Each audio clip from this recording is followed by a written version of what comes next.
from a problem, these people are trained and they run smack dab right into the middle of it. Now, I want to tell you something.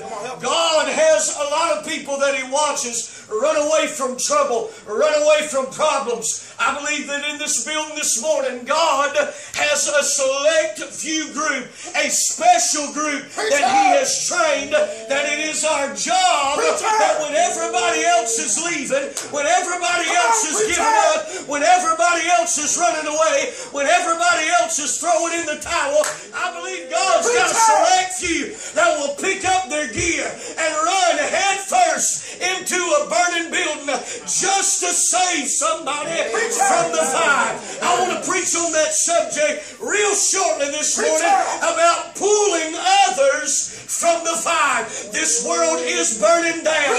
This world is going to hell in a handbasket. But I sure am thankful that I have been called. I've been placed in a select few that are trying their best. That when everybody else is running for safety, God's put us in the line of fire to pull others from the fire.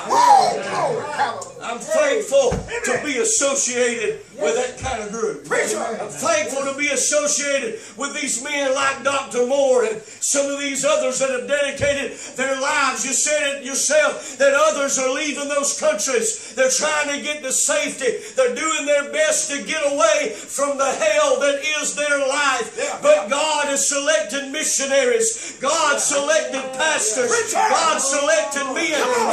Listen, if you're called of God in here, you better not ever take that lightly, because what God did was He went by others. He passed by this one and that one and said, I can't use him, I can't use her. But God called you, God selected you, God put you in the business of pulling other people out of the fire. I love the stories of Dr. Moore and how they're trying their best to do everything they can to go into these places by a ship, carrying helps and carrying emergency equipment, and carrying medicine and carrying doctors and nurses into these places that nobody else wants to go. The reason is there's people over there, there's people down the street from this church that are dying and going to hell.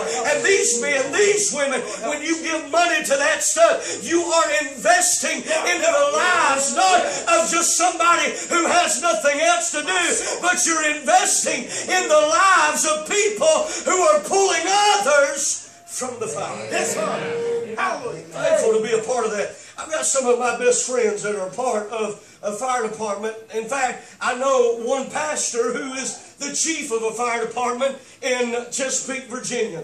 And he trained me and he talked to me and he told me the ins and outs of some of this stuff that he has to deal with. This morning, as I'm thinking about those fire trucks that's running by our hotel, God put all this in my mind. I've never preached this before. God put all this in my mind of what God has done by selecting you to be in His fire department. Now you got to understand something. There is a lot of chaos that goes on when buildings are burning down. But there's one thing that a fire department and firemen and firewomen and emergency crews have been trained, that in the middle of chaos, you cannot get chaotic in your mind. There is a process. There is a plan. There are things that you've got to make sure that you do. See, when you run into a fire, you can't just run into it with a water hose and hope that you put out a fire. There's a plan to it all. There are some things that these men pick up and they take into the fire. This chief of the fire department told me that there is body armor that every fire person, whether or not you're at the back of the hose or you're at the front of the hose or you're the man walking through the fire, every person on the scene must have their armor on. Now, can I tell you something? We all have to have body armor in this fire. Listen, I like what the Bible says. Can a man take fire into his bosom and not be burned?